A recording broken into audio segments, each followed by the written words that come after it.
My name is Alfred Horg. I'm a school bus driver. My morning shift just ended. And for my health and saving fuel, I am walking home. It takes about at least half an hour. I thought I would occupy my time by introducing myself. In portrait mode, I'm sorry, it's not landscape mode like everybody wants, but I'm walking, and I don't want to walk while carrying this phone with two hands. Where to begin? If you are watching this video, you most likely are familiar with my two blogs. My first blog I started in 2010 called 3yeardouble.blogspot.com. On 3-Year Double, I show screenshots of all my brokerage accounts under my control. I show screenshots of all the deposits I ever made. And I show a screenshot of the balance as of the date of the latest post. So you can see for yourself that as of February 10th, 2017, 1 year ago, I achieved an annual return on investment very high of 26%.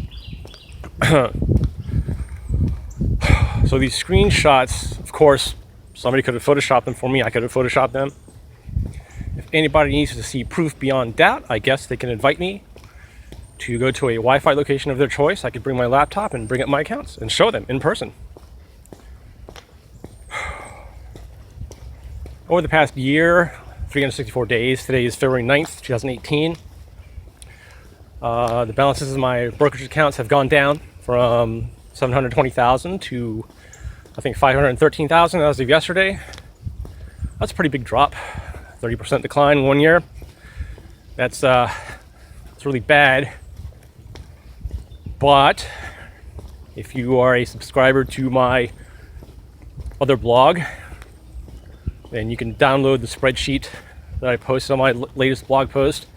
You can figure out for yourself that despite the last year's 30% decline, I've achieved over the past 11 years an annual growth of 16.7%, which is pretty good. It's better than just about anybody. I don't know anybody who's beaten that since the year 2006, except for two people. There's Jeff Bezos. I think last time I checked, Jeff Bezos achieved an annual growth rate of his Amazon share price of I think it was something like 37% a year. So now he's could be the richest guy in the world for all I know.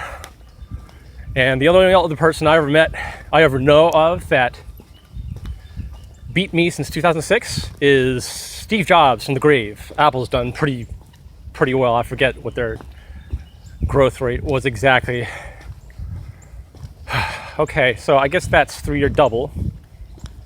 I should introduce How I Beat Gold. I started How I Beat Gold in 2014. My first blog post was my explanation of my favorite stock, McEwen Mining.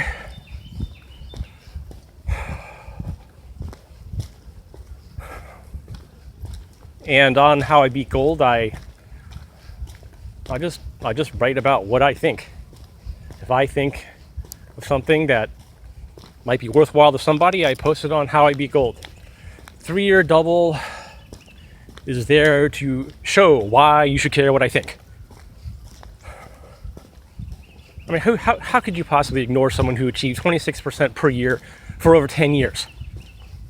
Okay, now it's been 11 years and I achieved only 16.7%, but excuse me, who else do you know has done that? And the chances of Apple and Amazon repeating that kind of return on growth over the next 10 years is impossible. They would pretty much have to discover a whole new alien planet and take over their market as well.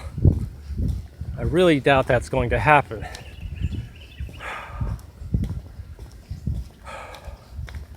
It's more likely that I will continue the way I have been doing, continue to beat the market by a lot. All right, so for the past 11 years, I have achieved an annual return of 16.7% on average. That's in terms of dollars, which is a shrinking ruler. Any idiot can grow their wealth in terms of dollars just by buying a lump of anything valuable, like gold, coal, anything you find in the ground that's valuable and that the government cannot destroy.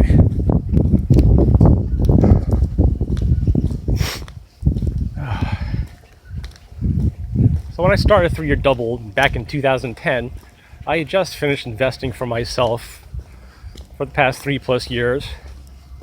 Well, I was very pleased with myself. I put $13,000 into an account, and after 3 years, it doubled to $26,000, despite the 2008 financial crisis. I got through that. I did not rely on margin debt, no options. I just put some cash in an account, bought some shares. Turned out well. So I thought that if I were to demonstrate the success of my choices and show my blog to everybody I knew, that they would be so impressed and they would come to me for advice on where to put their money. Because who doesn't want to double their money in 3 years? Well, it didn't turn out that way. All I got were polite remarks like, wow, that's so great. Wow, I'm really serious about following your blog. And they always forget about it. 99% of people who look at my blog just forget about it. They don't understand the implications of it.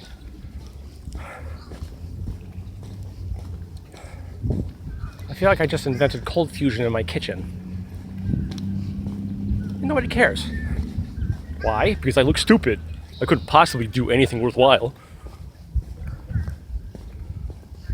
So I'm really good at investing. I'm really bad at marketing. Really bad at publicity. I don't know what to say to grab people's attention. The only thing I know what to do is to demonstrate. But it's like people don't understand what a percentage is, or an exponent, or a logarithm. Concepts in math that you learn in high school. Hopefully. You're supposed to learn these things in high school. If you want to get good at investing, you have to learn all the math they teach you in school through the first year of algebra. You can skip geometry, algebra 2, calculus, of course pre-calc. You just have to know algebra and everything before that. Calculus is for rocket scientists and engineers. You don't need to know that for investing. All right, well, on to how I beat blog. So I started 3-year double in 2010 after 4 years of scratching my head wondering why I was not getting anyone's attention. I did get at least one guy's attention. I remember I was talking about McEwen mining in 2013, and to my surprise, he actually followed up on my observations, and I saw him frustrated on a laptop a few days later because the money was not transferring into his new brokerage account fast enough. So I chuckle, oh my gosh, somebody actually paid attention to me. Someone actually took me seriously. And just as a matter of small talk, I just mentioned McEwen mining here and there. But aside from this one guy, I don't think anybody really took me seriously despite everything I demonstrated. Actually, I didn't demonstrate, I just talked about it. I had no demonstration before how I beat gold. I mean, McEwen mining, Rob McEwen, how could you deny that he's at least a competent manager? He grew Gold Core from a $50 million company to an $8 billion company. So he did issue a lot of shares while he was CEO of Gold Core. So any shareholder did not grow his money that fast, but he did achieve a 31% return on investment for 13 years. Some say that part of that success was due to a lucky strike in the Red Lake mine, but at least he didn't mess it up. He didn't mess up the company.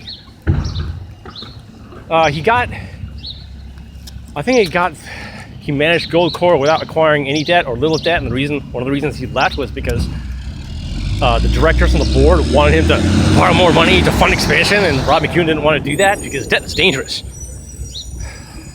You got to be very careful when you're in debt. So anyway, I started How I Beat Blog just to demonstrate on the internet what is so great about McEwen Mining. I mean, the guy has a track record, like me. He has a track record of developing a gold mining company, turning it into a success story. I have a track record of successful investing. Rob McEwen right now he owns 24% of his own company, McEwen Mining. So he has every incentive to make shareholders richer. He pays himself no salary. I think he pays himself $1 a year or something nominal like that. The McEwen Mining is in no debt.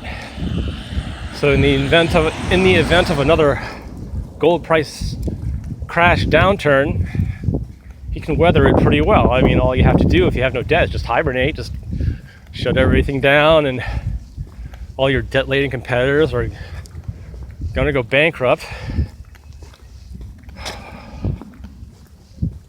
So that's the worst thing that could possibly happen with Rob McEwen, assuming he stays alive. I mean, anybody could die. But if Rob McEwen were to actually die, I still think McEwen Mining would do okay. I mean, he left Goldcorp, and he left Goldcorp 12 years ago, or 13 years ago, and it's still doing pretty well. Its debt levels are still relatively low, well, relative to the other big mining companies.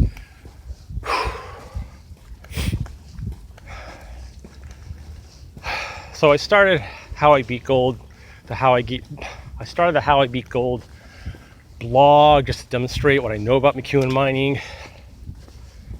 Oh well, nobody really paid attention to that either.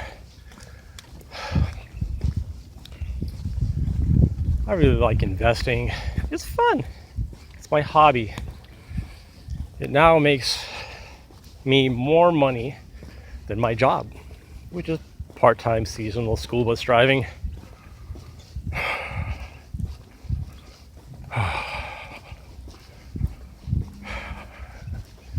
I'm sure that impresses nobody out there, but if you ever want a part-time job, this is a good one. It's usually pretty comfortable.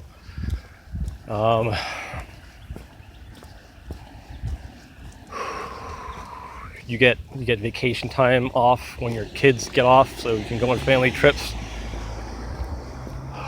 whenever they're off.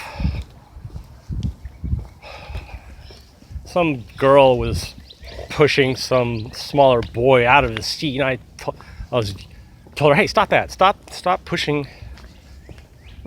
this boy out of the seat." And she didn't listen to me. She kept pushing the boy off the seat, and so the boy got pushed off the seat.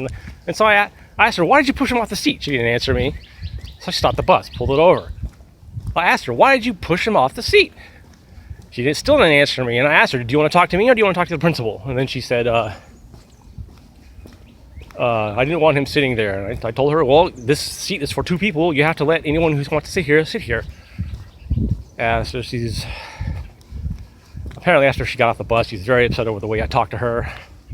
I mean, if your kid's is ignoring me, it's like the kid doesn't hear what I'm saying. So what choice do I have but to raise my voice and explain clearly, or ask clearly what I need to know? I can't have children pushing each other out of the school bus seats. So I mean, so she cried home to her mom. Her mom told me I don't know how to speak to children. All right, well, this mom is teaching her daughter how to be a victim. Anyway, little events like that are annoying, but the school bus job is pretty good.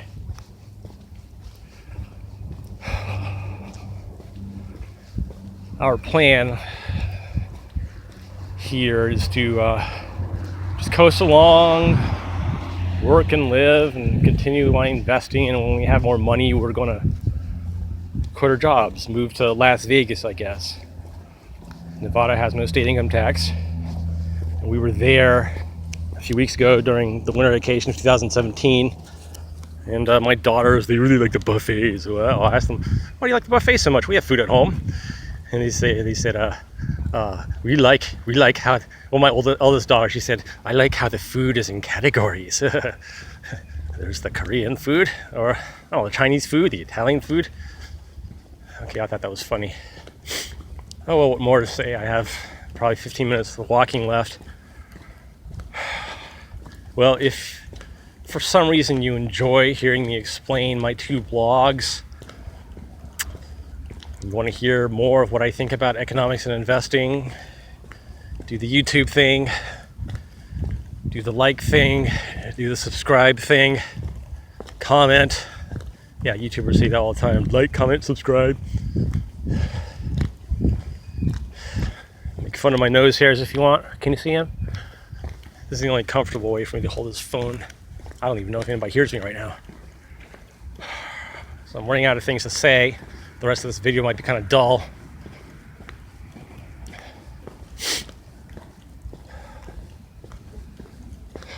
All right, I want to pause this until I can think of something else to say. All right, I'm back. I might as well start talking about the history of my investing. As if you were to look at my 3-year double blog, you can see that I did start investing for myself in 2006. I started a Roth, no, it wasn't a Coverdell educational savings account. The benefits of a Coverdell ESA are similar to that of a Roth IRA. You can grow your investments tax-free. There's no capital gains tax, no tax on dividends. So I figured out a long time ago that the 2 big enemies to anyone's financial success are taxes and inflation. I knew I wanted to get into stocks because I knew that stocks in a typical year grow faster than bonds. Bonds are simply the lending of dollars to a debtor. And inflation has always been a problem in my life. It's been a problem since 1913 when the Federal Reserve started. Why would you ever want to loan dollars to someone and get them back sometime in the future when they're worth less? Okay, I mean, I guess some people would want bonds for a short-term investment, I guess. For example, some people know they need a certain amount of money at a certain point in the future. So I guess in that sense, bonds are worth your while. But if your ultimate goal is just to retire decades in the future, of course you can weather the stock market cycles. Unless the aliens invade and destroys the whole world, stocks are not going to zero. The stock market will not disappear. Something could overthrow the U.S. government. Oh, I'm American, by the way. Can you tell? So, barring some kind of horrible cataclysm, the stock market is never going to zero. If you were to put your money, your dollars into an index fund, that's pretty safe. I recommend index-based exchange-traded funds for most people. Yes, I'm making a recommendation. I'm not a professional stockbroker.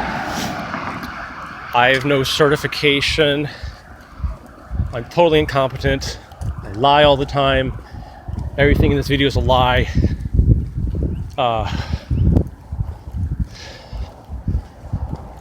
And I'm crazy too. So don't listen to anything I say.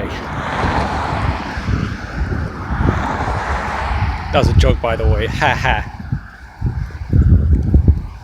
Where was I? All right.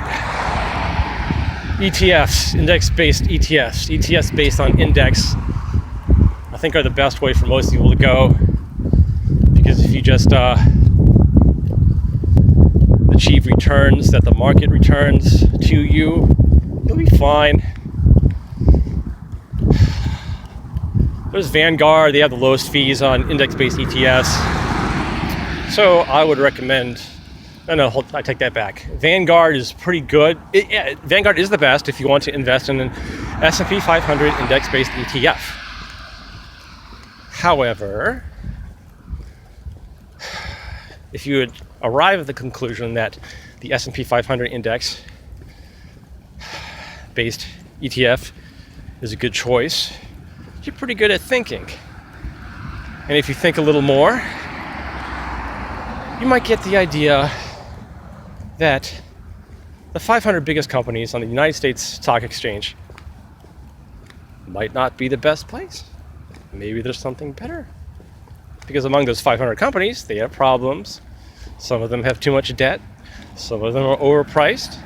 Some of them are underpriced, but it's hard to be underpriced yet remain one of the 500 largest publicly traded companies in the United States of America. If you look around the internet, if you sniff around, you can figure out that small companies grow faster on average than big companies.